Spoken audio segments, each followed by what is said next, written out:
तुम्हें ये वीडियो देखना नसीब हुआ, ये इत्तेफाकन नहीं, ये मेरी मर्जी से हुआ। मैं चाहता था कि तुम ये सुनो, क्योंकि जो बात मैं तुम्हारे दिल तक पहुंचाना चाहता हूं वो अब वक्त आ चुका है। अस्सलामु अलैकुम वारहमतुल्लाहि वबरकातुहू। ऐ मेरे प्यारे बंदे, मैंने तुम्हें ऐसे ही नहीं पैदा किया।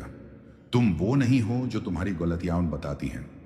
तुम वो हो जो मैंने अपनी हिकमत से चुना है। तुम्हें इस दुनिया में इसलिए भेजा गया क्योंकि तुम्हारे अंदर वो खास बात है जो बहुतों में नहीं होती। लोगों ने तुम्हारा फायदा उठाया, तुम्हारी अच्छाई को कमजोरी समझा, मगर सुनो, मैंने सब देखा है। तुमने जो सब्र किया, जो आंसू चुपके से बहाए, जो रातों को उठकर मुझसे बात की, कोई और नहीं जानता मगर मैं जानता हूं। हर खामोशी में मेरी सुनवाई है, हर आंसू में एक दुआ समाई है। तेरी नेक नियत पर मेरा करम रहेगा, तेरी ठोकर भी तेरे मुकद्दर की रहनुमाई है। जो लोग तुम्हारी सादगी का फायदा उठाकर चले गए, वो तुम्हारा नुकसान नहीं, उनका इम्तिहान था, और उन्होंने वो इम्तिहान खो दिया। मैंने तुम्हें माफ कर दिया। क्या तुम खुद को माफ नहीं कर सकते?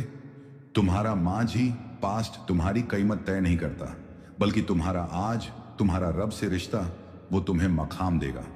सोचो कि अब क्या किया जा सकता है। सोचो कि जो तुम आज मांगो, मैं उसे तुम्हारे लिए बेहतर तरीके से भेज सकता हूं। तुम्हारा मुकद्दर पहले ही लिखा जा चुका है, मगर मैं मालिक हूं। जो तुम मुझसे मांगोगे, अगर वो तुम्हारे लिए अच्छा है, मैं उसे तुम्हारी तकदीर का हिस्सा बना दूंगा। तुम्हें किसी और की तरह बनने की जरूरत नहीं। जो तुमने झेला वो तुम्हें मजबूत बना रहा था। वो टूटना भी मेरी रहमत से भरा था।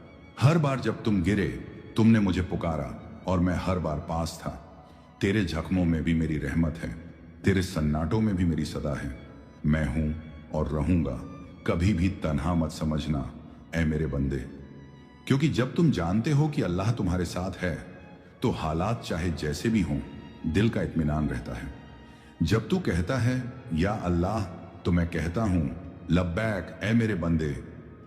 तुमने कुछ खोया ताकि कुछ और बेहतर आ सके। तुम्हें कुछ छीन गया ताकि मैं कुछ नायाब तुम्हें दे सकूं। मेरे फैसले कभी गलत नहीं होते। हाँ, तुम्हें अभी समझ नहीं आता, लेकिन यकीन रखो, हर बात तुम्हारे हक में है, अगर तुम मुझ पर भरोसा रखो।